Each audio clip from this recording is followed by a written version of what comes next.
Добар ден, чест ми е што денеска овде кај официјално го пуштаме во или го ставаме на располагање на употреба овој целосно ревитализиран парк и е прекрасен начин да се види како кога има меѓуопштинска соработка, кога институциите соработуваат, во конкретниот случај градот Скопје и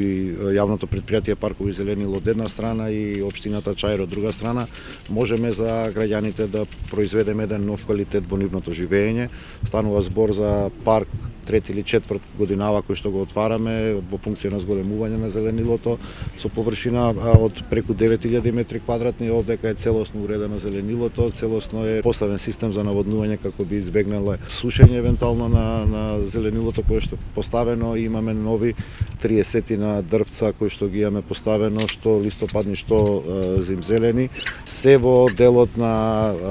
засиленото за зеленување, мислам дека веќе сериозно видливо на територија на целиот град кој што го изведуваме оваа есен кога засадуваме вкупно над 7000 дрва. Од друга страна пак општина Чаир се погрижи да овој простор го облагородиме и со нови детски играчки, урбана опрема, клупи, корпи за отпадоци и можете и самите да видите дека ова што претходно беше целосно запуштено и занемарено место прерасна во еден убав локален парк кој што ќе може да служи на граѓаните од локалната заедница токму овдека каде што се наоѓаме сега во населбата Топанско поле. Очекувам дека ваквиот тип на соработка, имајќи во предвид дека веќе имаме некои други разговори за други содржини, ќе продолжи, а се во функција да што е можно повеќе простор од запуштен простор го претвориме во убав јавен простор, место каде што луѓето ќе поминуваат пријатни моменти. Благодарам.